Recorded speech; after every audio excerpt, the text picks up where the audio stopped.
సంఘములకు, సంఘస్థులకు, pastor Vijay Kumar గారికి ప్రత్యేకమైన వందనాలు తెలియజేస్తూ ఉంటున్నాను. ఫీడ్బ్యాక్ బాగా వస్తుందట. Yeah, that should be good. Correct, right, మంచిది. నా పేరు ప్రమోద్, పూర్తి పేరు థామస్ ప్రమోద్ రావు. మంచిర్యాలలో ఉంటాను. ఇండియా మిషన్ చర్చ్లో పాస్టర్గా చేస్తూ ఉంటున్నాను. అన్న నాకు బాగానే పరిచయం కాబట్టి అన్న మరి నమ్మకం ఉంచి సంఘాన్ని చెప్పిన రీతిని బట్టి వందనాలు తెలియజేస్తాం. మంచిది. ఈ ఉదయకాల సమయంలో చాలా ఫీడ్బ్యాక్ వస్తుంది బేట.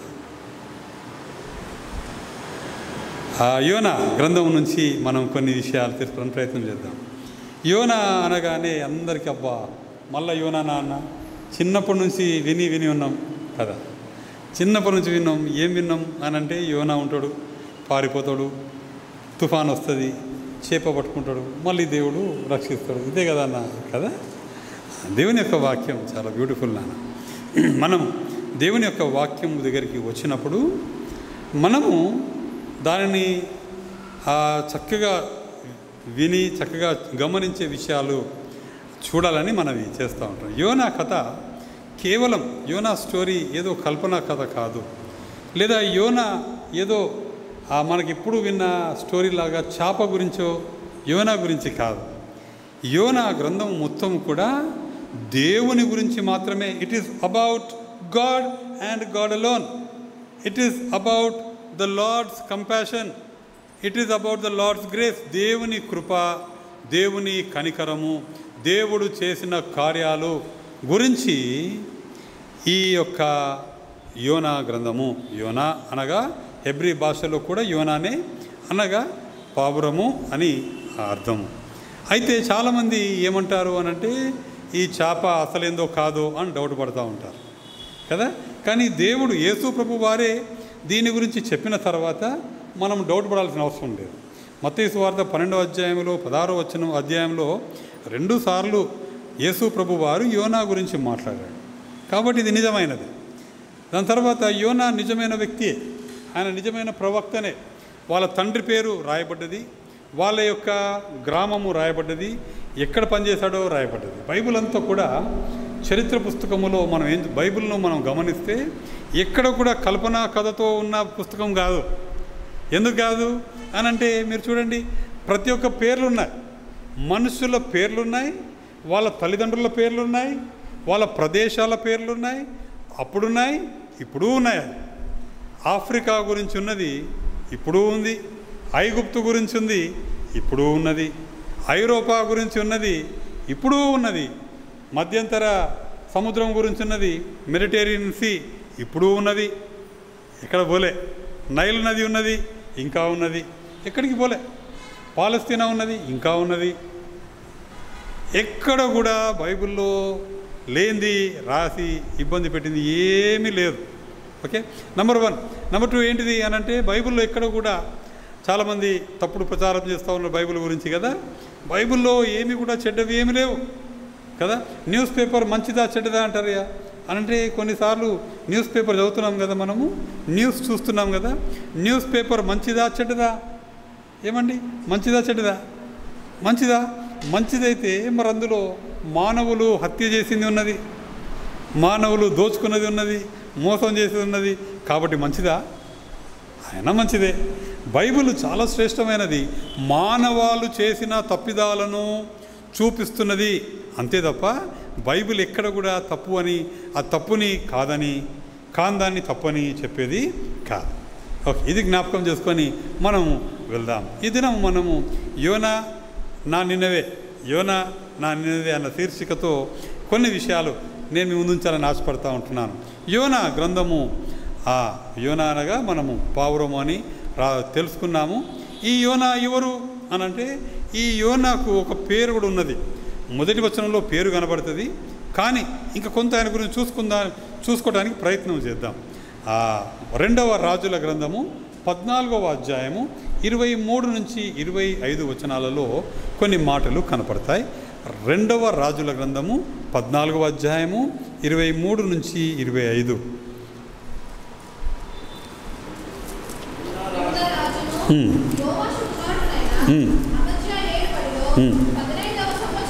ఇశ్రాయేలు రాజైన యెహోయాషు కుమారుడు యెరోబాము షోమ్రోనులో ఏలనారంభించిన 41 సంవత్సరములు ఏలెను.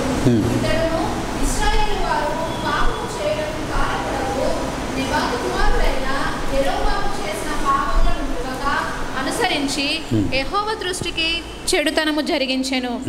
గత్హెపెరు ఊరివాడైన అమిత్తయికి పుట్టిన తన సేవకుడైన యోనా అను ప్రవక్త ద్వారా ఇశ్రాయేలీయుల దేవుడగు యెహోవా సెలవిచ్చిన మాట చొప్పున ఇతడు హామాతునకు పోవు మార్గము మొదలుకొని మైదానపు సముద్రము వరకు ఇశ్రాయేలు వారి సరిహద్దును మరలా స్వాధీనము చేసుకున్నాడు. సో యోనా ఎవరి దగ్గర పనిచేస్తున్నాడు అని అంటే యెరోబాము 2 ఆయన దగ్గర పనిచేస్తున్నాడు.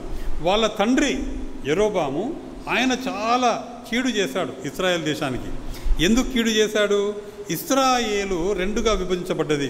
ఇశ్రాయేలుగా, యూదా రాజుగా, యూదా గోత్రముగా 2 గోత్రాలు, యూదా బెన్యామిన్. అదే రీతిగా ఇశ్రాయేల్ 10 గోత్రములు విడిపోయాయి. విడిపోతే ఇశ్రాయేల్ ఉమ్మడి ఇశ్రాయేల్ యొక్క ఆరాధన స్థలము యెరూషలేములో ఉంటే, యూదాలో ఉంటే అక్కడికి ప్రజలు వెళ్ళిపోతారు. కాబట్టి వెళ్ళకుండా నేను ఏం చేయాలి అని ఆలోచన చేసి, కీడు ఆలోచన చేసి 2 బంగారు దూడలను చేసి, ఒకటి బేతేలునో ఒకటి దానులో ఆయన దాంట్లో నిలిపాడు. ఇది మొదటి రాజులు 12లో కనబడుతుంది అమ్మా విషయం. బేతేల్లో దానిలో పెట్టి మీరు యెరూషలేముకి పోవాల్సిన అవసరం లేదు, ఇక్కడికి వస్తే చాలు, ఇదే మీ దేవుడు అని చెప్పి చేసిన వాడు వీళ్ళ తండ్రి యెరోబాము 2వ వాళ్ళ తండ్రి. ఇప్పుడు యోనా ఎవరి దగ్గర పనిచేస్తున్నాడు అని అంటే యెరోబాము 2 వాళ్ళ కుమారుడు దగ్గర పనిచేస్తున్నాడు. ఆయన కూడా, ఈ యెరోబాము కూడా ఏం చేస్తున్నాడు అని అంటే దేవునికి చెడుతనము చేస్తూ ఉంటున్నాడు. ఆయన దగ్గర ప్రవక్తగా ఎవరున్నారు అని అంటే యోనా ప్రవక్తగా పనిచేస్తున్నాడు. వాళ్ళ తండ్రి పేరు అమిత్తై వాళ్ళ తండ్రి పేరుగా మనకు కనబడతా ఉంటున్నది. అయితే మనము ఈయనను ఎక్కడ కనబడతాడు యోనా మనకు అని అంటే బైబిల్ని ప్రవక్తలలో 2గా విభజించబడ్డది. 2 భాగాలుగా ప్రవక్తలను.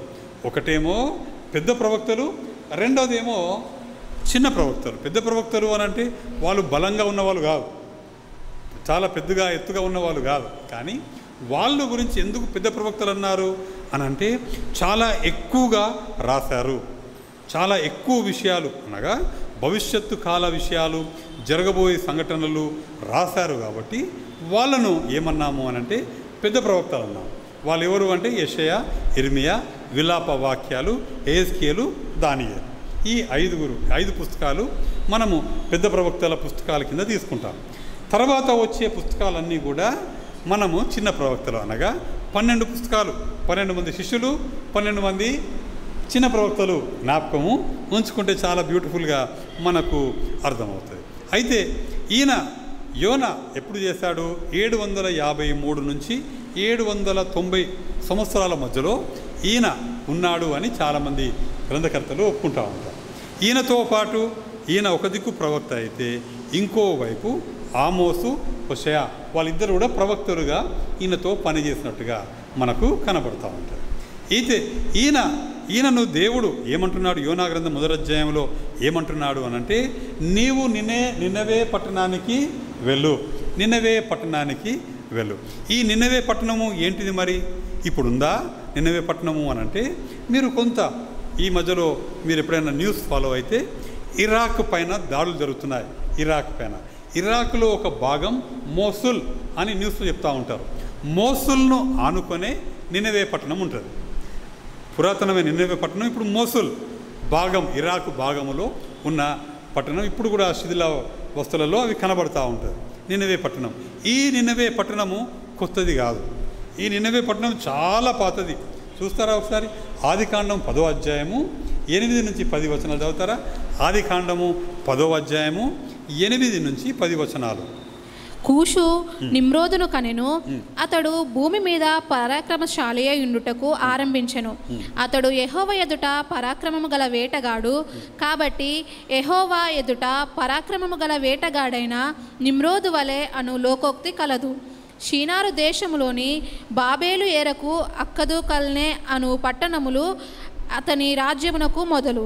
ఆ దేశంలో నుండి అష్షూరుకు బయలుదేరి వెళ్ళి నినెవేను రహోబోతీరును కాలాహును నినెవేకును కాలాహుకును మధ్యనున్న రెసేనేనును కట్టించెను.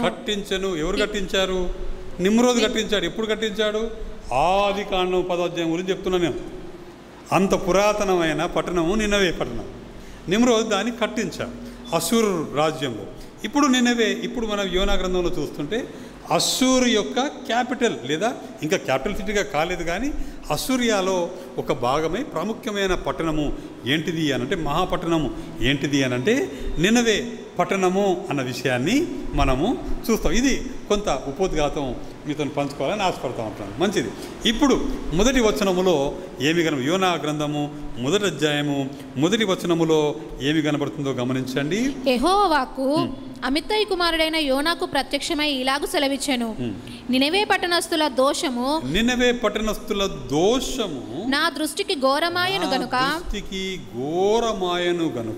నీవు లేచి నినవే మహాపట్టణమునకు పోయి దానికి దుర్గతి కలుగునని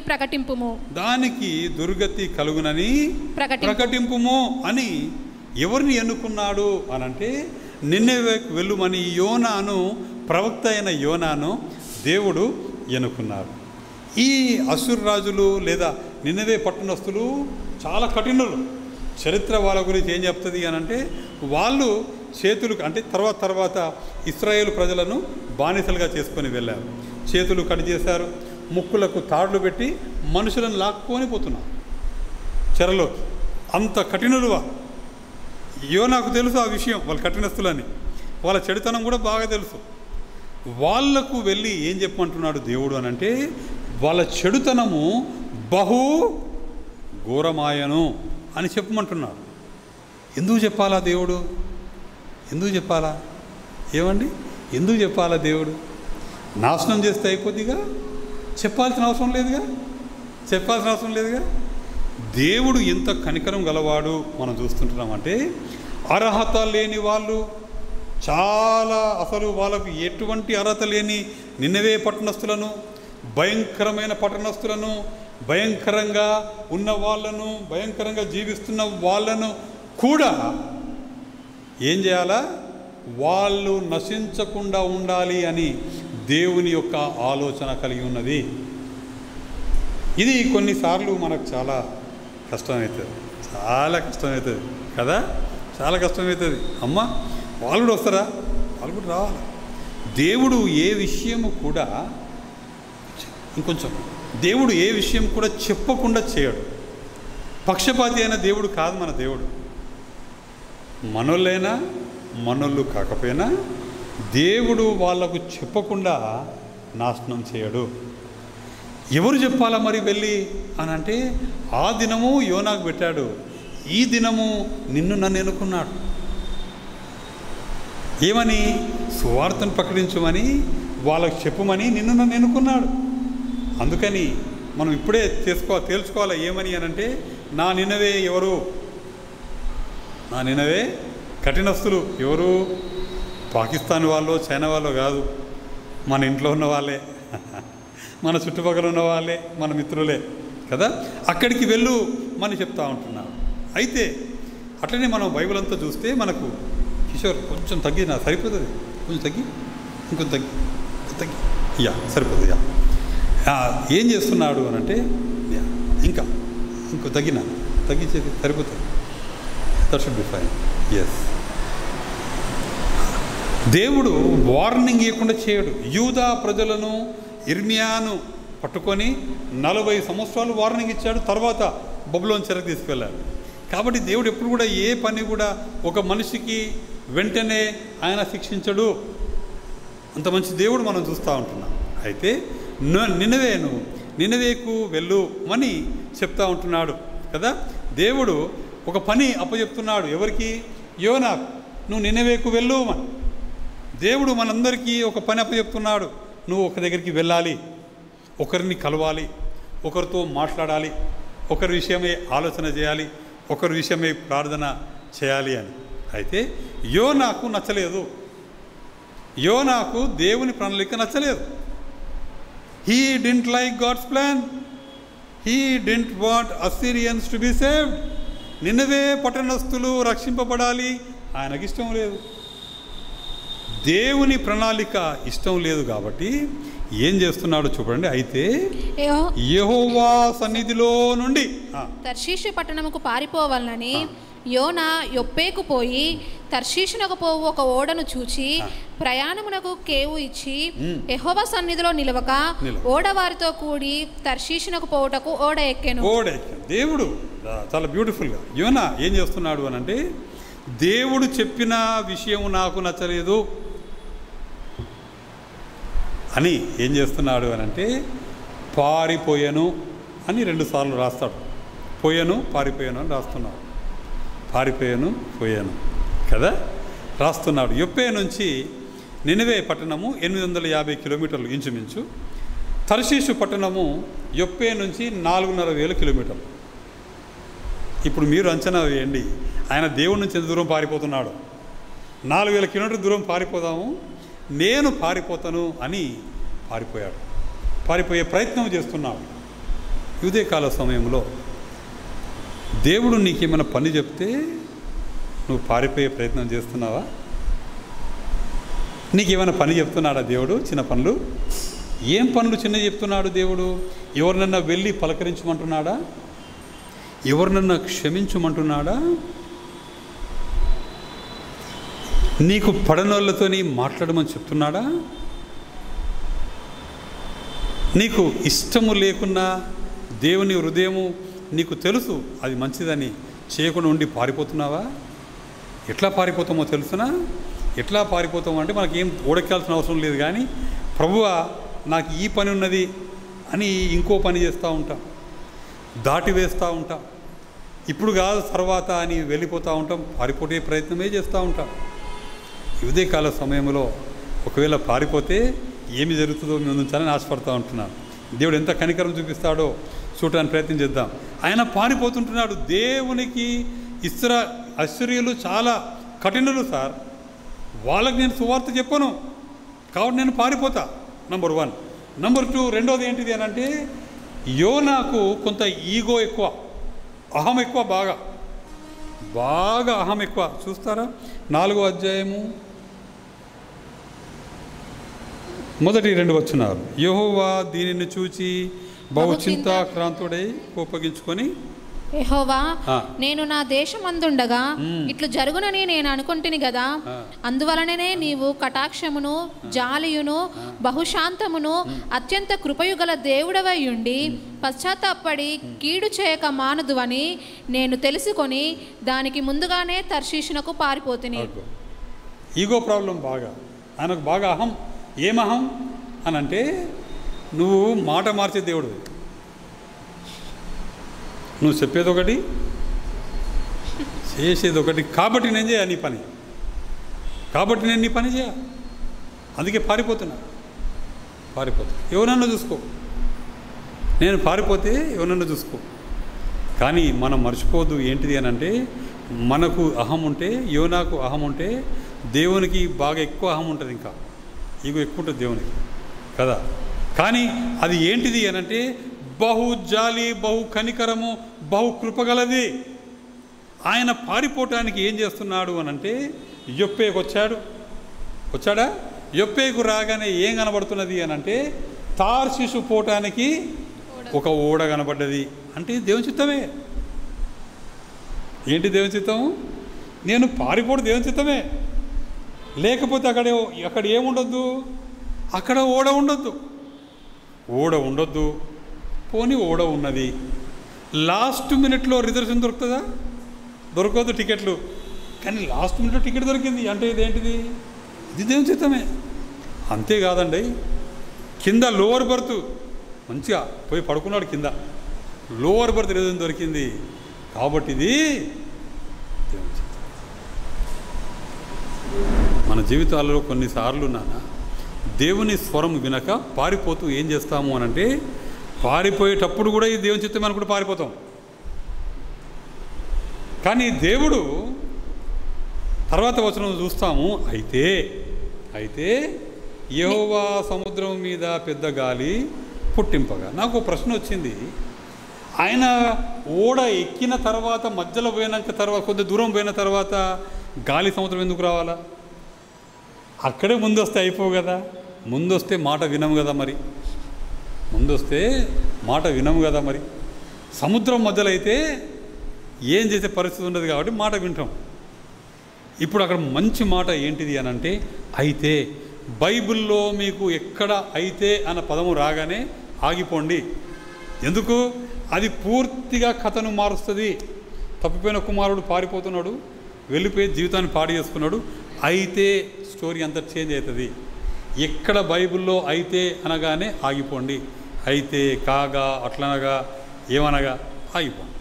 స్టోరీ చేంజ్ అయితే అయితే ఏమండి? అయితే యెహోవా సముద్రం యెహోవా సముద్రము మీద సముద్రం మీద పెద్ద గాలి పుట్టింపగా. ఎవరు పుట్టించారు గాలి? ఎవరు పుట్టించారు తుఫాను? ఎవరు పుట్టించారు ఆ గొప్ప తుఫాను? ఎవరు పుట్టించారండి? యెహోవా సముద్రము పైన గాలి తుఫాను పుట్టింపగా. నీవు నేను సేవించే దేవుడు ఎవరో తెలుసా? ఆయన ఆకాశమునకు, భూమినకు, సముద్రమునకు దేవుడు అని యోనాని అంటాడు. తర్వాత ఆ దేవుడు ఏం చేయగలుగుతాడు అని అంటే ఆయన సముద్రములో తుఫానును పుట్టించగలడు, సముద్రము పైన తుఫానును నిమ్మలపరచగలడు. సర్వ అధికారము కలిగిన దేవుడు, సార్వభౌమ అధికారము కలిగిన దేవుడు. ఆయన ఏం చేస్తున్నాడు అని అంటే గొప్ప తుఫాను పుట్టింపగా. చదువునాను.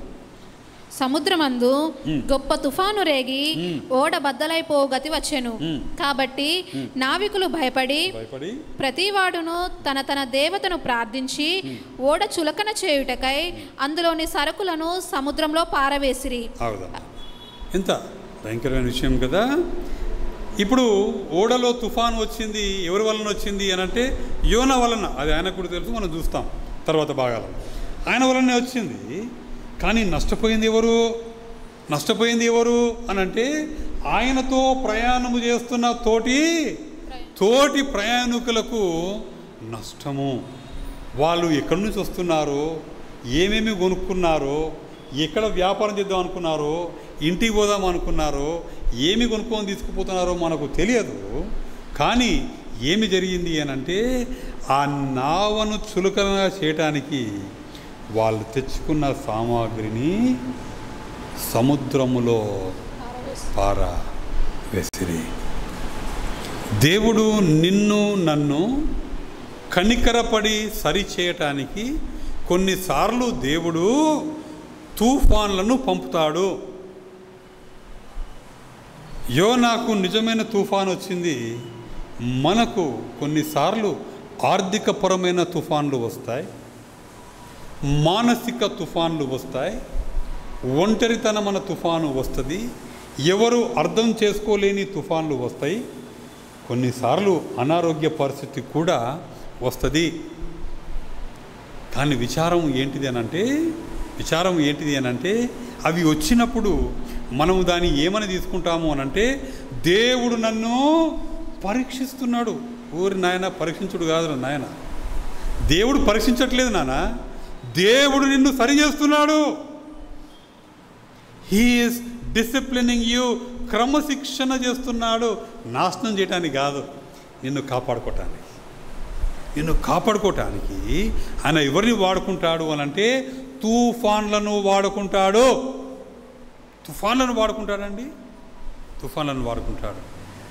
నీకు వచ్చిన తుఫానుతో నీ ఇంటికి నష్టం. నీవు పారిపోతే, దేవుని పనిలో నుంచి పారిపోతే, దేవుని సన్నిధిలో నుంచి తొలగిపోతే, దేవుని సన్నిధిలో సరిగ్గా ఉండకుండా అటు ఇటు వెళ్తే, తుఫాన్లు వస్తే, తుఫాన్లు నీ కుటుంబానికి నష్టం తెస్తుంది,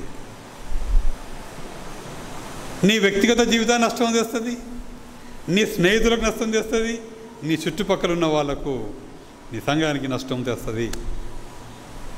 కానీ అందులో కూడా దేవుని మహాకనికరం కనబడుతుంది. మహాకనికరం కనబడుతుంది. చూడండి ఏం కనబడుతుంది. అయితే యెహోవా సముద్రం మీద చదువునా. అయితే యెహోవా కాబట్టి నావికులు భయపడి ప్రతివాడును తన తన దేవతను ప్రార్థించి ఓడ చులకన చేయుటకై అందులోని సరుకులను సముద్రంలో పారవేసిరి. అప్పటికి యోనా ఓడ దిగువ భాగమునకు పోయి పండుకొని గాఢ నిద్రపోయి ఉండెను. ప్రార్థన చేయువాడేమో పడుకున్నాడు, ఏమి తెలియని వాళ్ళేమో ప్రార్థన చేస్తున్నారు. యోనా మరీ అంత ముద్దుబారిపోయిన వాడు కాదులే, కానీ ఆయన బాధ అంతా ఏంటిదని అంటే, ఎట్లాగూ నా గురించి వచ్చిన తుఫాను, పడుకున్నాడండి, మంచిగా పడుకున్నాడు. పడుకుంటే అక్కడికి వచ్చి ఒక ఆయన లేపుతున్నాడు. లేపి నీ దేవునికి ప్రార్థన చేయి అని చెప్పగా 7వ వచనం, అంతలో ఓడవారు ఎవరిని బట్టి ఇంత కీడు మనకు సంభవించినది తెలియుటకై మనము చీట్లు వేతము రండని ఒకరితో ఒకరు చెప్పుకొని చీట్లు వేయగా చీటి యోనా మీదికి వచ్చెను. కాబట్టి వారు అతని చూచి, ఎవరిని బట్టి ఈ కీడు మాకు సంభవించెనో, నీ వ్యాపారం ఏమిటో, నీవెక్కడ నుండి వచ్చితివో, నీ దేశమేదో, నీ జనమేదో, ఈ సంగతి ఎంతయో మాకు తెలియజేయమనగా అతడు ఎంత బ్యూటిఫుల్ కదా. ఏం చేస్తున్నాడు? చీట్లు వేసే ధరకు కూడా నేనే అని చెప్తలేడు సార్. చూద్దాం, నవల కాకపోసలే చూద్దాం, తప్పించుకునే ప్రయత్నం చేస్తున్నాడు. ఆ దినములలో పెన్ను పేపర్లు లేవు కానీ చీట్లు ఎట్లా వేసేవాళ్ళు అంటే రాళ్ళ మీద పేర్లు రాసి వేసేవాళ్ళు, లేకపోతే చిన్న చిన్న కర్రల మీద పేర్లు రాసి వేసేవాళ్ళు. చీట్లు అది గుర్తుపెట్టుకోండి. కాబట్టి వాళ్ళు వేస్తే యోనా పేరే వచ్చింది. యోనాను అడుగుతున్నారు, నువ్వు ఎవరివి అని అడిగితే యోనా సెలవిస్తున్నాడు. చూడండి 10వ వచనములో లేదా 9వ వచనములో, అతడు వారితో ఇట్లా, నేను హెబ్రీయుడను సముద్రమునకును భూమికిని సృష్టికర్తయై ఆకాశమందుండు దేవుడై ఉన్న యెహోవాయందు నేను భయభక్తులు గలవాడనై ఉన్నాను అని అంతే. అక్కడికి ఆగిపోవట్లేదు. ఆయన దేవుని గురించి చెప్తూ అని ఒప్పుకుంటున్నాడు. ఏం ఒప్పుకుంటున్నాడు చూడన్నా, తాను యెహోవా సన్నిధిలో నుండి పారిపోవచ్చున్నట్టు అతడు ఆ మనుషులకు తెలియజేసి ఉండెను గనుక వారు ఆ సంగతి తెలుసుకొని మరింత భయపడి నీవు చేసిన పని ఏమని అతన్ని అడిగిరి కదా. ఎంత యోనా అక్కడ ఏం చేస్తున్నాడు అనంటే ఒప్పుకుంటున్నాడు. ఏమని అనంటే, నేను పారిపోతున్నా సార్, అతని సన్నిధి నుంచి పారిపోతున్నాను. ఒకవేళ యోనా గనుక నేను పారిపోతున్నాను, దేవా నన్ను క్షమించు, ఇక నుంచి నేను మళ్ళీ చేయను, నేను నీ పనే చేస్తాను అని ప్రార్థన చేస్తుంటే తుఫాను ఆగిపోయేది. కానీ ఈయన ఏమని ఒప్పుకుంటున్నాడు అనంటే, ఇది పశ్చాత్తాపంతో ఒప్పుకునే పరిస్థితి కాదు, తప్పించుకునే ప్రయత్నం. చాలామంది యోనాలు కనబడతారు. ఏ యోనాలు కనబడతారో తెలుసా? కీడు రాకుండా అబ్బా ప్రభువా నేను తప్పు చేసిన నన్ను క్షమించు అని పశ్చాత్తాపం ఉండదు, పశ్చాత్తాపమే ఉండదు. ప్రభువా నేను తప్పు చేసినా నన్ను క్షమించు. అది దాటిపోయిందా మారిపోవటమే, మళ్ళీ మారిపోవటమే. యోనా ఆ పని చేశాడు. కానీ దేవుడు ఏం చేస్తున్నాడు? ఆ తుఫాను ఇంకా ఇంకా ఇంకా కదా 12వ వచనంలో, అప్పుడు వారు సముద్రము పొంగుచున్నది, తుఫాను అధికమవుచున్నది, సముద్రము మా మీదికి రాకుండా నిమ్మలించినట్లు మేము నీకేమి చేయవలనని అతన్ని అడగగా, యోనా నన్ను బట్టియే ఈ గొప్ప తుఫాను మీ మీదికి వచ్చినని, నన్ను బట్టియే వచ్చింది ఈ తుఫాను మీ మీదికి వచ్చినని నాకు తెలిసి ఉన్నది, నన్ను ఎత్తి సముద్రంలో పడవేయుడి. నన్ను ఎత్తి సముద్రంలో పడవేయుడు. దేవుని సేవకుడు ఆయన యోనా ఏం చేస్తున్నాడు అని అంటే, నాకు అర్థమైంది సార్, మీరు నష్టపోవాలా? మీరు నష్టపోవాల్సిన అవసరం లేదు, నన్ను తీసుకుపోయి ఏం చేయండి, సముద్రంలో పారవేయండి అంటే వాళ్ళు బాగా భయపడిపోయి కనికరం చూపించి తప్పించే ప్రయత్నం చేశారు. కానీ తప్పించే ప్రయత్నంలో విఫలమైపోయారు. కాబట్టి వాళ్ళు ఏం చేస్తున్నారు? 14వ వచనం నుంచి 16వ వచనములో చూడండి. కాబట్టి వారు, యెహోవా నీ చిత్త ప్రకారముగా నీవే దీన్ని చేసితివి, ఈ మనుషుని బట్టి మమ్మను లయము చేయకుందు గాక, నిర్దోషిని చంపితిరన్న నేరము మా మీద మోపకుందు గాక అని యెహోవాకు మనవి చేసుకొని. కొన్నిసార్లు నాన్న మన జీవితంలో తుఫాన్లు వచ్చినప్పుడు తోటివారు ఆ మాటకొస్తే సేవకులు కూడా ప్రార్థన చేసినా ఎవరు చేసినా కొన్నిసార్లు దేవుడు వినడు. సముద్రంలో పడాల్సిందే, ఎవరు ఏం చేయలేం, వీళ్ళు ఏం చేయలేరు. చేయకుండా ఏం చేస్తున్నారు అని అంటే వాళ్ళు నిజ దేవుణ్ణి తెలుసుకున్నారు. తుఫాన్ వస్తే వచ్చింది, సరుకులు పోతే పోయినాయి, కానీ వాళ్ళు ఇప్పుడు ఏం చేస్తున్నారు? నిజ దేవుణ్ణి తెలుసుకొని ఆయనకు మొక్కుబళ్ళు చెల్లిస్తున్నారు, ప్రార్థన చేస్తున్నారు, మొక్కుబళ్ళు చేస్తున్నారు. నీ జీవితంలో తుఫాను ఎవరిని చూపించాలి అనంటే దేవుణ్ణి చూపించాలి నాన్న. It should point out to Jesus Christ. యేసు ప్రభువారు సముద్రం పైన పోతుంటే గాలి తుఫాను వచ్చింది. వాళ్ళందరూ ఆశ్చర్యపోయి ఏమంటున్నారు అంటే, ఈయన ఎవరో, who is this man that even the winds and the Cs obey him. ఈయన ఎవరో. నీ తుఫాన్లు ఇంతసేపు నీ కష్టం చూపించాల్సిన అవసరం లేదు. నీ తుఫాన్లు దేవునిని చూపించాలా. వాళ్ళు ఏం చేస్తున్నారు గమనించండి.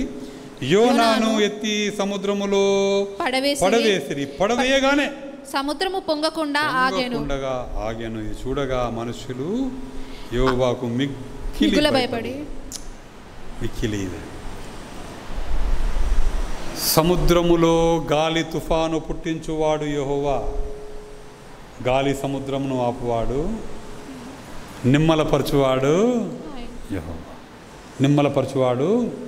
యెహోవా. నీ హృదయములో, నీ ఇంటిలో గాలి తుఫాన్లో పుట్టించిన వాడు ఆయన కావచ్చు, కానీ నిమ్మలపరచువాడు కూడా ఆయనే. నీతో మాట్లాడుతున్నాడు కావచ్చు ప్రభు. ఈ దినం నీ హృదయంలో నెమ్మది ఇవ్వటానికి చూస్తూ ఉంటున్నాడమ్మా. తుఫాన్లు చాలు, ఆపేసే సమయం. ఎంత కనికరం పడుతున్నాడు కదా దేవుడు. పారిపోయేటాని మీద కనికరం పడుతున్నాడు దేవుడు. వాడు ఎక్కడ నాశనం అవుతాడో అని, యోనా ప్రవక్త ఎక్కడ నాశనం అవుతాడో అని దేవుడు ఏం చేస్తున్నాడు? 17వ వచనంలో, గొప్ప మత్స్యం ఒకటి యోనాను మృంగవలనని యెహోవా నియమించి, యెహోవా గాలిని పుట్టించి, యెహోవా నియమించి ఆయనను చేపలో దాచుకున్నాడండి. చేప కడుపులో దాచుకున్నాడు. దేవుడు ఎవరినైనా దేన్నైనా వాడుకోగలడు. ఎవరిని వాడుకున్నాడు?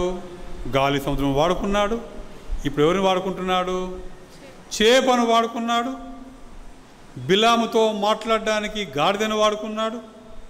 ఏలియాను పోషించడానికి కాకిని వాడుకున్నాడు. పేతుర్ని తెలియజేయడానికి కోడిని వాడుకున్నాడు.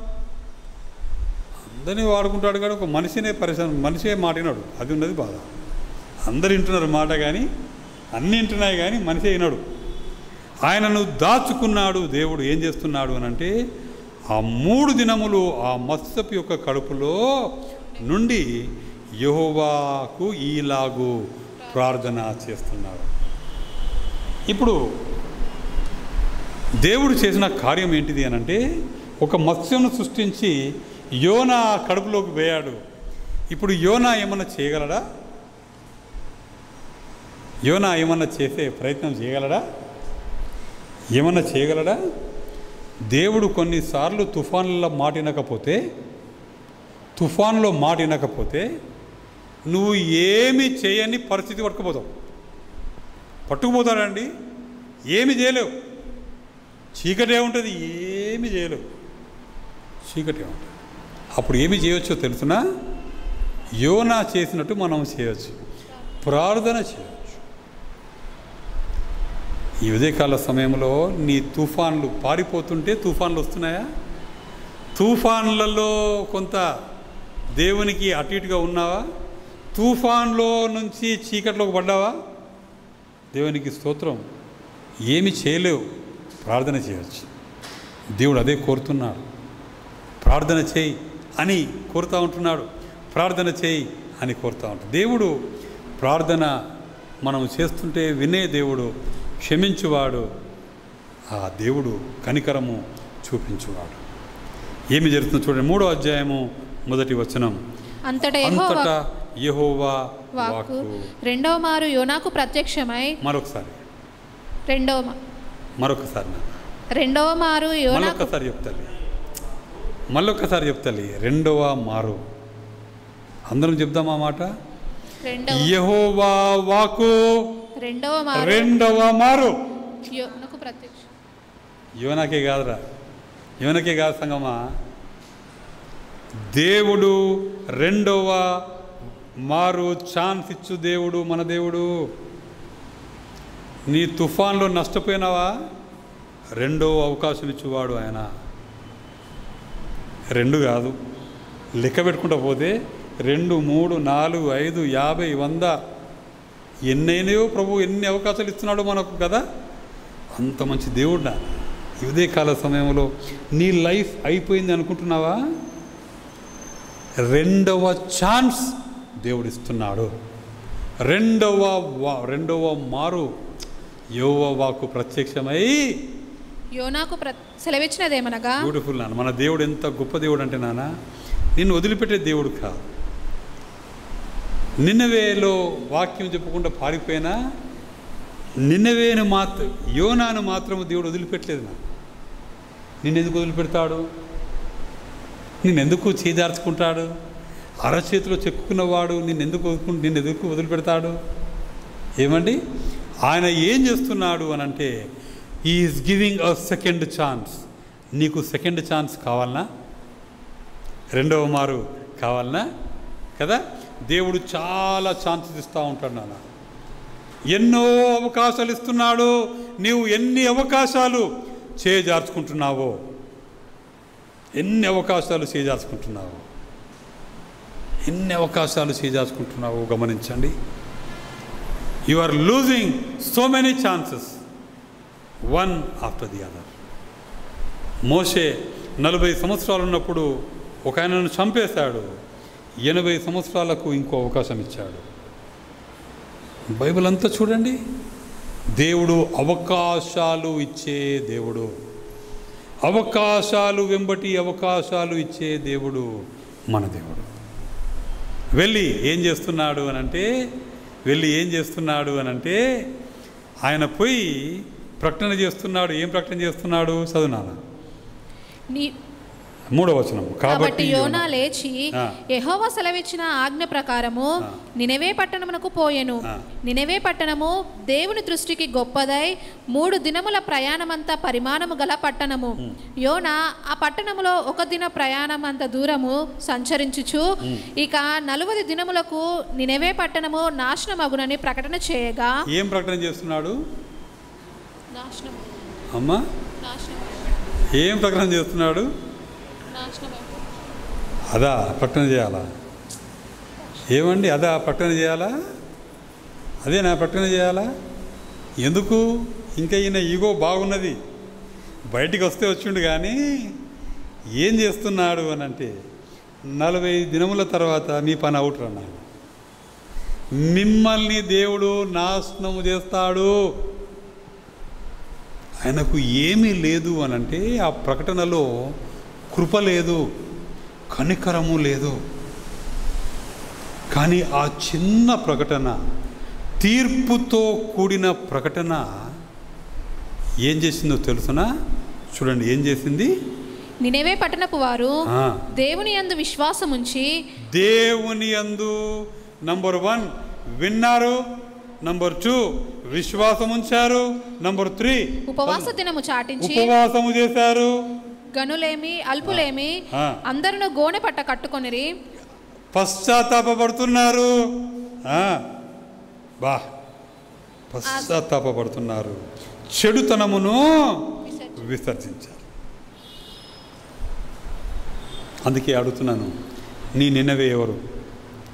నీకు బయటికి వాళ్ళు కఠినంగా కనపడవచ్చు, బయటికి వాళ్ళు మన పైన దాడి చేసేలాగా కనపడవచ్చు, బయటికి వాళ్ళు చాలా క్రూరంగా కనపడవచ్చు. కానీ సువార్త చెప్పటము ప్రారంభమిస్తే వాళ్ళు నంబర్ 1 వింటారు, నంబర్ 2 విశ్వాసం ఉంచుతారు, నంబర్ 3 ఉపవాసం చేస్తారు, నంబర్ 4 పశ్చాత్తాపపడుతూ మారు మనసు పొందుతున్నారు.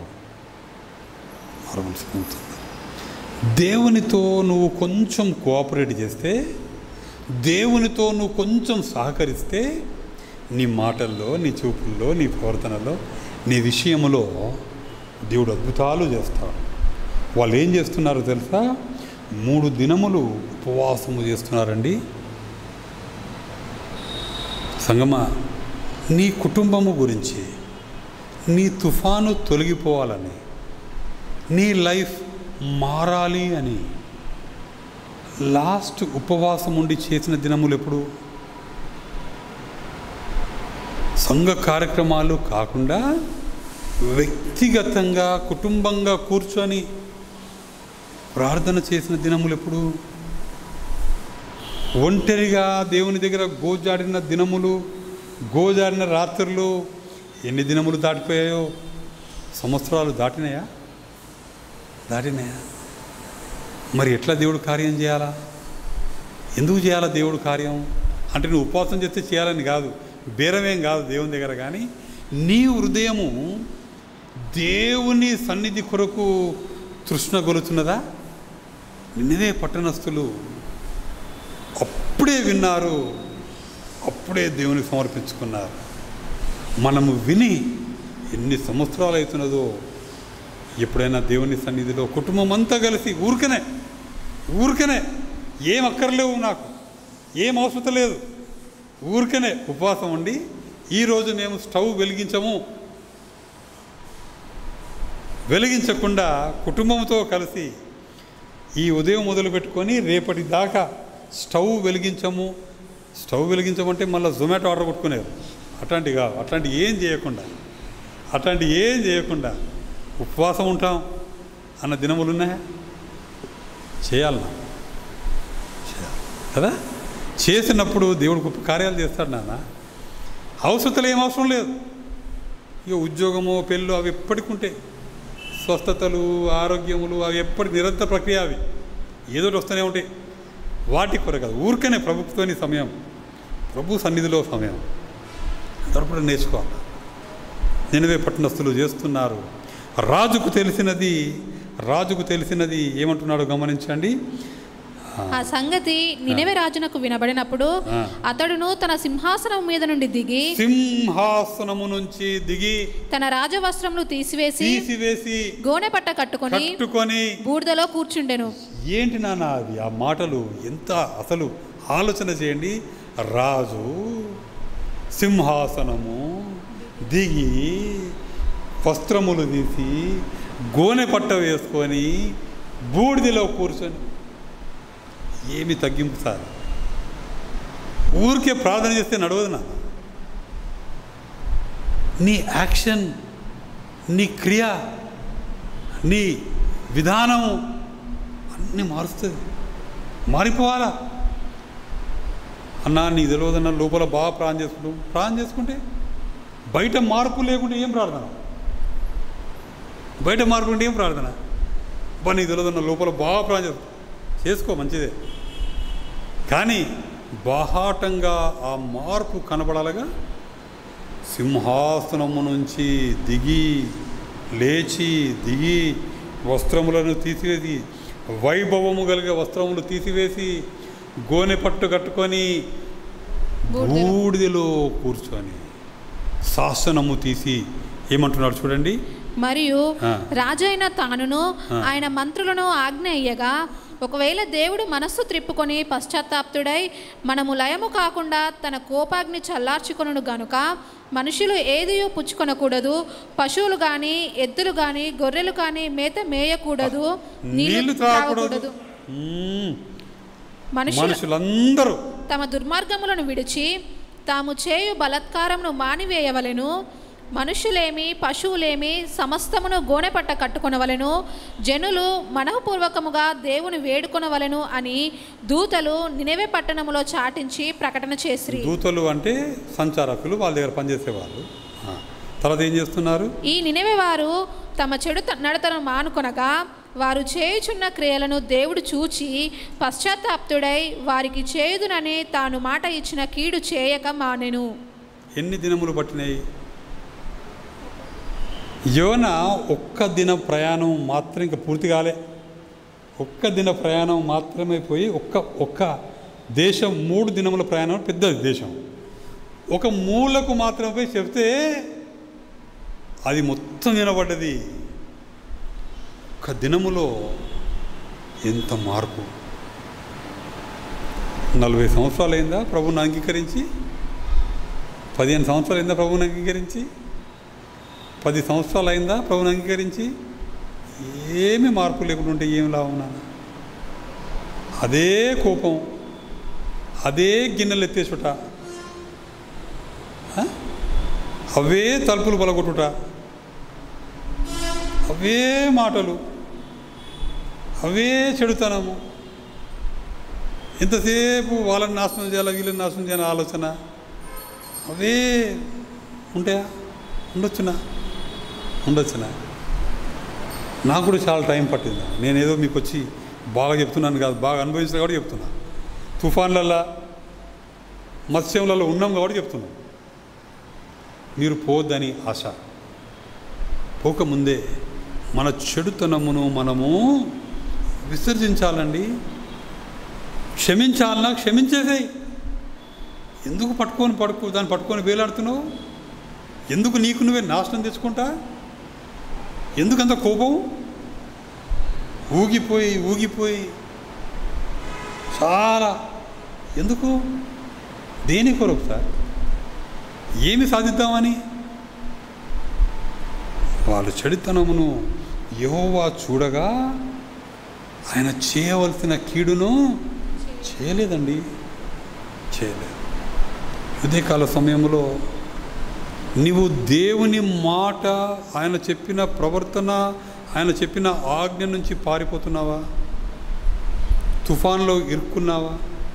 తుఫాన్లో సరిగ్గా లేక చీకటి ప్రదేశంలో ఇరుక్కున్నావా? ప్రార్థన చేస్తే బయటకు వచ్చావా? మార్పు కనబడలేదా? మార్పు కనబడకపోతే నాశనం వస్తుంది. మార్పు కనబడితే దేవుడు కీడు చేయడు. దేవుడు కీడు నిన్ను నాశనం చేయాలని కాదు, ఆయన గుండె చప్పుడు ఒక్కరు కూడా నాశనం కావద్దని. కానీ ఆ గుండె చప్పుడునే మనం చప్పుడు లేకుండా చేస్తే ఎవరికి నష్టం? దేవునికా? ఎవరికి నష్టం? నీకా? నాకా? మనకేగా? మనకే కదా, మనకి. అయితే దేవుని కోపం పోయింది, ఇప్పుడు ఏమొచ్చింది? కనికరము, పశ్చాత్తాపడ్డాడు. దేవుడి పశ్చాత్తాపడే వరకు పట్టుకొని వచ్చాడు. నీ లైఫ్లో బ్రదర్స్ అండ్ సిస్టర్స్, దేవుడు కనికరమును చూడండి. యోనా పుస్తకం ఎందుకు నచ్చుతుంది నాకు బాగా, బైబిల్ అంతా ఎందుకు నచ్చుతుంది అని అంటే, యోనా రాసుకుంటున్నాడు ఆయన పుస్తకంలో, నేను పారిపోయినా, నాకు తుఫాన్ వచ్చింది, నన్ను బట్టి అందరికీ నష్టం వచ్చింది, నేను సరిగా చేయలే ప్రార్థన, కడుపులో ఉన్నా, బయటికి పోయి సరిగా సువార్త చెప్పలే, దేవుడు ఇట్లా చేసినాడు. ఆయన ఫెయిల్ అయిన విషయాలు రాస్తున్నాడండి. దేవుని సన్నిధికి పోయినప్పుడు నువ్వు ఫెయిల్ అయిన విషయాలు చెప్పాలా? ఎస్ ప్రభువా నేను ఫెయిల్ అయినా. అవును ప్రభువా నేను ఫెయిల్ అయినా. అవును ప్రభువా నేను పడిపోయినా, పాపంలో పడిపోయినా. అవును ప్రభువా నాకు అయితే లేదు. బ్యూటిఫుల్. చివరి భాగం చూసి ముగించుకుందాం. 4వ అధ్యాయంలో 2 విషయాలు చూస్తాను ప్రయత్నం. దేవుని కనికరమును, యోనా యొక్క ఈగో, యోనా యొక్క అహమును చూసే ప్రయత్నం చేద్దాం. యెహోవా యోనా దానిని చూచి బహు చింతాక్రాంతుడై. నంబర్ 1 ఏమవుతున్నాడు? దేనిని చూచి చింతాక్రాంతుడవుతున్నాడు? దేనిని చూచి చింతాక్రాంతుడవుతున్నాడు? దేనిని చూచి చింతాక్రాంతుడవుతున్నాడు? వాడు నాశనము గాలే. నేను ప్రభువుని ఇంత వెంబడిస్తే నా శత్రువు ఏం కాలే. ఎంత మాట మారిపోయింది. కాబట్టి నేనేమవుతున్నా, ప్రభువా నేను ఇట్లా చేస్తావు అనుకోలేను, ఇట్లా చేస్తావు అనుకోలే, నా ముందు వాడిని బాగా హెచ్చిస్తావు అనుకోలే. నేను నిన్నగాక మొన్న ప్రభువుని నమ్ముకుంటే నువ్వు ఏం చేస్తావు, ఆయనకు ఉద్యోగం ఇస్తావు, ఆయన అప్పులు తీస్తావు, మన రోగం లేకుండా చేస్తావు, ఇట్లా అనుకోలే. చింతాక్రాంతుడయ్యాడు. నంబర్ 2. రెండోది ఏం చేస్తున్నాడు, కోపగించుకొని. ఏంటిది అది? కోపగించు. ఎవరిపైన? ఎవరిపైన? దేవుని పైన కోపగించుకొని. ఇక చెప్పే మాటలు వినండి. యెహోవా దేవుని పైన కోపముతో చేసే ప్రార్థనలు యోనా ఒక్కడు కాదు, నేనును నువ్వును మనందరం దానికి చేసిన వాళ్ళమే. ఎప్పుడో ఏం చేస్తున్నాడో చూడండి. ప్రార్థన కోపముతో ముఖం చిన్నపుచ్చుకొని. మనం కొద్దిగా చూస్తే ప్రయత్నం చేద్దాం. నాన్న కోపముతో ప్రార్థన చేస్తున్నాడు. యోవా నేను నా దేశం ముందు ఉండగా ఇట్లు జరుగునని నేను అనుకుంటుని. నాకు తెలుసు ప్రభువా, నాకు తెలుసు నువ్వు ఇట్లాంటివన్నీ తెలుసు నాకు. ఎట్లాంటివన్నీ నాయన అంటే కోపంలో కూడా ఏమొస్తుందో తెలుసా, దేవుణ్ణి స్తుతించే విషయాలు వస్తున్నాయి. ఇది చాలా గమ్మతం. చూడన్నాను జరుగునని నేను అనుకుంటుంది కదా. అందువలననే నీవు కటాక్షమును జాలియును బహుశాంతమును అత్యంత కృపయు గల దేవుడవై ఉండి పశ్చాత్తాపడి కీడు చేయక మానదువని నేను తెలుసుకొని. ఏమండి, ఆరాధన కోపము రెండు నడుస్తాయా? ఆరాధన ప్రార్థన నడుస్తుందా? ఇవాళ ఉదయం అట్లా చేయలేదు అనుకుంటున్నా. నాతో పాటు ఇవాళ ఉదయం మనం ఆరాధన అట్లా చేయలేదేమో అనుకుంటున్నా. మనుషుల మీద కోపం పెట్టుకొని, మంచి దేవుడు, గొప్ప దేవుడు, కనికరం చూపించేవాడు. సంఘాలు ఈ దినం ఈ ప్రార్థనలే ముఖం చిక్కపెట్టుకొని కోపముతో, ప్రభువా గొప్ప దేవుడు, కనికరం చూపించాలి. ఊరిన ఆయన ఈగో ఏం చేసింది? అహం చింతాక్రాంతుడయ్యాడు, కోపం తెచ్చుకున్నాడు. ఇక దేవుని పైన గునుగుతున్నాడు, సనుగుతున్నాడు కదా. నాకు తెలుసు నీ సంగతి తెలుసు, నీ కథ తెలుసు, నువ్వు ఎప్పుడు మాట మార్చుతున్నవే, ఇక నీతోనే కాదు. కాబట్టి నన్ను ఏం చేయి, చదువు బిడ్డ. నేనిక బ్రతుకుట కంటే చచ్చుట మేలు. ఎందుకను? ఆయనకు అంత నష్టం ఏమైంది నాన్న? నాకు అంత నష్టం ఏమైంది? ఏమైనా ఆస్తి పోయిందా? ఆరోగ్యం పోయిందా? ఏమైంది అంత నష్టం? ఆయనకు నా తల తీసేసావు, నా ఈగో హట్ అయింది, నా తల తీసావు. నేను ప్రవక్తను, చెప్పింది జరగాల, నువ్వు చెప్పింది కాదు, నేను చెప్పింది జరగాలి. దేవా నువ్వు చెప్పింది కాదు, నేను చెప్పింది జరగాలి. కాబట్టి నేను బ్రతుకుట కంటే చచ్చుట మేలు. 3వ వచనములో, 8వ వచనములో, 9వ వచనములో 3 సార్లు దేవునితో మాట్లాడుతుంటున్న మాట ఏంటిదనంటే, నన్ను చంపేయి, నేను చచ్చిపోతా, నన్ను చంపేయి. దేవుని కనికరం గమనిస్తున్నారు నాన్న. దేవునితో మాట్లాడే మాటలే నావి. ఆయన దేవుడు సార్, సింహాసనం పైన కూర్చున్నవాడు. ఆ దేవుడు తోని నువ్వు ఎట్లా పడితే అట్లా మాట్లాడితే ఎట్లా? కానీ ఆయన కనికరం గమనిస్తున్నారా? దేవుడికి ఎంత కనికరం, ఎంత ఓపిక మనతో, మన పట్ల. ఓ వారం నుంచో, 10 రోజుల నుంచో, నెల నుంచో, 6 నెలల నుంచో ప్లాన్ చేస్తున్నావు కావచ్చు. ఎందుకు ప్రభా నా లైఫ్ వేస్ట్, చంపేయి. ఎందుకు ప్రభా నువ్వు బతికి ఏం చేసేది ఉన్నది నా లైఫ్? ఏదో నడుస్తున్నది కానీ చేయొచ్చా అట్లా? దేవుని సన్నిధిలో చేస్తున్నాం కదా. మరి యోనా story about God, about his love, about his grace, about his compassion. నీ గురించి నా గురించి కాదు, దేవుని కనికరం. దేవుడు ఏం చేస్తున్నాడు? చాలా ఓపిక పెడుతున్నాడు. ఓపిక పెట్టడమే కాదు, యోనాను బతికిలాడుతున్నాడు. ఇంకా పోయిపోయి దేవుడు, మన దేవుడు ఏం బతికిలాడుతున్నాడో చూడండి. అందుకు యెహోవా నీవు కోపించుట న్యాయమా అని అడిగాడు. ఏమి నాన్న అట్లా చేయటం న్యాయమేనా తమ్ముడా? ఎవరు అడగాల ప్రశ్న? దేవుడు అడగొచ్చా అండి? నీవు అటువంటి దేవుని సేవిస్తున్నావు తల్లి, అటువంటి దేవుని సేవిస్తున్నావు సంగమా. ఆయన మీద కోపపడ్డా ఆయన ఏం చేస్తున్నాడు? నీకు కనికరం చూపిస్తాడు. ఓపిక చూపించి ఏం చేస్తున్నాడు? యోనా పైకి పోయి కూర్చున్నాడు. ఇక నాశనం కావాలి పట్టణం అని కూర్చుంటే దేవుడు అతనికి ఏం చేశాడు? ఒక సొర చెట్టును పెట్టాడు. ఇప్పుడు దేన్ని వాడుకున్నాడు? చెట్టును వాడుకున్నాడు. మనం నేర్పియాల కనికరం అంటే ఏంటిదో. చెట్టును వాడుకున్నాడు. ఆ చెట్టు రాగానే బాగా సంతోషమైంది. ఆయన కూడా మాలాగానే బట్టతల కాబట్టి ఆయన ఎండ బాగా కొడుతున్నది. ఓకే, నిజం. బట్ ఎండ కొడుతున్నది కాబట్టి దేవుడు ఒక సొర చెట్టును పెట్టాడు, సంతోషపడ్డాడు. తెల్లారి దేవుడు దేన్ని వాడుకున్నాడు? మళ్ళీ తుఫాను వినుడే, మత్స్యము వినుడే, ఏమండి నినవే ప్రజలు వినుడే, సొర చెట్టు వింటది, పురుగు వింటది, గాలి తుఫాన్లు వింటున్నాయి. ఎవరు వింటలేరు?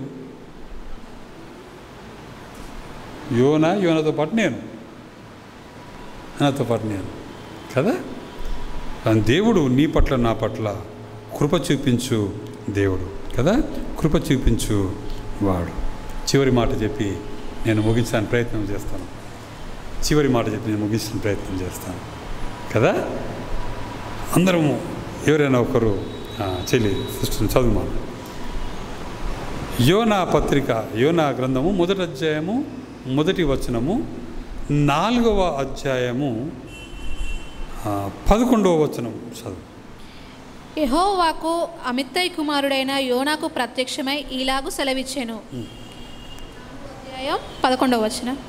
సెలవిచ్చి నువ్వు నినవేకి వెళ్ళి నినవే పట్టణస్థుల దోషము నా దృష్టికి ఘోరమైనదిగా కనుక నీవు లేచి నినవే మహాపట్టణమునకు పోయి దానికి దుర్గతి కలుగునని ప్రకటింపుము. వాళ్ళది ఏమొచ్చింది? వాళ్ళ యొక్క దుర్గతి కంటే ముందు ఏమున్నది? వాళ్ళ దోషము ఘోరమాయ. ఓకే, 4వ అధ్యాయం 11వ వచనం చదువు. అయితే 120,000 కంటే ఎక్కువై కుడి ఎడమలు ఎరగని 120,000 తర్వాత ఎక్కువై కుడి ఎడమలు ఎరగని ఏంటిది? అది కుడి ఎడమలు నెమ్మది. మొదటి వచనంలో ఏమన్నాడు? దోషములు ఘోరమైన అన్నవాడు ఇప్పుడు ఏమంటున్నాడు నాన్న? దేవుడు కుడి ఎడమల. ఎక్కడైనా మార్పు ఉన్నదా? అట్లా ఎక్కడైనా ఏమైనా ఉన్నదా సార్? కుడి ఎడమలు తెలియని అమాయకులు సార్ వాళ్ళు. ఏది ఈ వారం 10 రోజుల అమాయకులు అయిపోతారా? గమనిస్తున్నానని చెప్పి మాట అర్థమవుతుందా? దోషము చాలా ఎక్కువ ఉన్నదట. 11వ వచనం చివరి వచనంకి వస్తున్నారు. ఏమంటున్నాడు? కుడి ఎడమలు తెలియని మామూలు మంచులు. యేసు ప్రభులో సాధ్యం నాన్న. నీ మీద నా మీద దేవుని ఉగ్రత ఉంటే, మనకు రక్షణ వచ్చిన తర్వాత దేవుడు నిన్ను చూసినప్పుడు ఎట్లా పిలుస్తాడు అంటే కుడి ఎడమలు తెలియని ప్రమోదం. అట్లా నిజమేనా? కూర్చున్న వాళ్ళంతా అమాయకులమేనా? కుడి ఎడమలు దేవుడు మహాకృపణ. యేసు ప్రభులో ఆయన నిన్ను ఎట్లా చేస్తున్నాడు అని అంటే ఆయన సొంత కుమార్తెలుగా చేస్తాడు. ఒక చిన్న జరిగిన సంఘటన చెప్పి నేను ముగిస్తాను. మా తమ్ముడు చాలా తుంటరోడు. ఇప్పుడు కాదు, అప్పుడు కాలేజీలో ఉన్నప్పుడు బాగా తుంటరి, బాగా కోపం, బాగా తలగా నొప్పి, ఎక్కడ పోతే అక్కడ బాగా గారాభం కదా. కాబట్టి మరి బాగా బాగా కష్టం పడుతుంది. మేమేమో ఊరికే, నేను మా చెల్లి ఊరికే వారి మీద కంప్లైంట్ చేసేది. అరే వాడు బయటికి పోతే ఇట్లా చేస్తాడు, ఇట్లా చేస్తాడు, అట్లా చేస్తాడని ఊరికే గొడవ. ఒక దినం రోజు ఏం జరిగింది అని అంటే, వాడు కాలేజీలో ఉన్నప్పుడు ఆ తలుపును పలగొట్టేశాడు కోపంతో, బయటికి వెళ్ళిపోయాడు. మా కాలేజ్ వాళ్ళు ఫోన్ చేశారు డాడీకి, ల్యాండ్లైన్లో ఫోన్ చేసి ఈ పని చేసిండు మీ వాడు. ఇక నాన్న మేమందరం చెప్పిన ఆయన మీద, తమ్ముడి మీద, నాన్న అమ్మ చాలా కోపగించుకున్నారు. ఎక్కడ పోయిండు వాడు అంటే, ఇంటికి వస్తలేడు, బయట తిరుగుతున్నాడు. వాడు రాని అని ఆ రోజు నాన్న కూడా డ్యూటీకి పోలేదు, మమ్మీ డ్యూటీకి పోలేదు, ఇద్దరు ఇంట్లో ఉన్నారు. వాని కోసం వెయిటింగ్. ఇక పొద్దున్న నుంచి వెయిటింగ్. 9:30, 10 గంటలకు జరిగింది. సాయంకాలం 3 వరకు కూడా అసలు ఎంత కోపంతో వెయిటింగ్ ఉన్నారంటే 3, 4, 5 గంటలకు కూడా వచ్చాడు ఇంటికి. ఇక మేమంతా వెయిటింగ్ దేని కొరకు? అమ్మ నాన్న వాని సంగతి చెప్తారు. అది ఉన్నది బాధ. రాగానే రై ఏంద్రాను అనగానే వాడు అమాంతం వచ్చి డాడీని పట్టుకొని సారీ డాడీని ఏడ్చిండు. ఏడవగానే మమ్మీ డాడీ నన్ను చూసి అరే పో మనకు అన్నం పెట్టి పో కొద్దిగా అని అన్నారు. నేనన్నా ఈ కోపం అంత ఎడిపోయింది. చాలు ఫస్ట్ అన్నం పెట్టుకో. ఏదో చేసిండు పాపం వాడు తెలియకుండానా తలుపు పలకటం తెలియకుండా చేస్తారా? ఎన్నో చేసిండు కదా.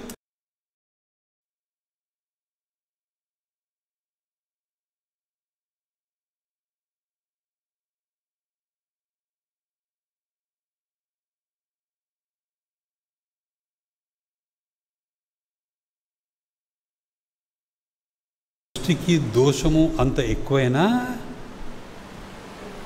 మనలను చూసి ఆయన అంటున్న మాట ఏంటిదనంటే కుడి ఎడమలు తెలువని నా పిల్లలు. ఈ ఉదయకాల సమయంలో పారిపోయే ప్రయత్నం చేస్తున్నావా? దేవుని నుంచి పారిపోకున్నాను. తుఫాన్లు వస్తాయి. నీతో పాటు ఉన్న వాళ్ళకు నష్టం. తుఫాన్లు పోవాలంటే ఆయన సన్నిధిలో ఉండు. ఆయన 2వ ఛాన్స్ ఇచ్చే దేవుడు. 2 కాదు, చాలా ఎక్కువ అవకాశాలు ఇచ్చే దేవుడు. నువ్వు కేవలం పోయి పలకరిస్తే గొప్ప కార్యాలు చేసే దేవుడు. నీపైన నాపైన ఎంతో కనికరం చూపించి నీకు ఎవరైతే కఠినంగా ఉన్నా నిన్నవే వాళ్ళ దగ్గరికి వెళ్ళి ప్రేమతో పలకరించమని మాట్లాడుతూ ఉంటున్నాడు. కరెక్టే, వాళ్ళు చేసిన అన్యాయం నీకు బాగానే కరెక్టే, వాళ్ళని అర్థం చేసుకోలేదు. వాస్తవమే, నీ గాయం ఎక్కువనే. వాస్తవమే, వాళ్ళు చాలా ఇబ్బంది పెట్టారు. దేవునికి తెలియదా? దేవునికి తెలుసున్నా, చూచే దేవుడు. ఆయనను నీతో మాట్లాడితే ఏమంటున్నాడు అంటే సరే వెళ్ళు. నిన్ను నేను ఎట్లయితే కుడి ఎడమలు తెలియని బిడ్డగా చేశానో వాళ్ళు అట్లా కావద్దా? ప్రార్థన చేస్తుంది.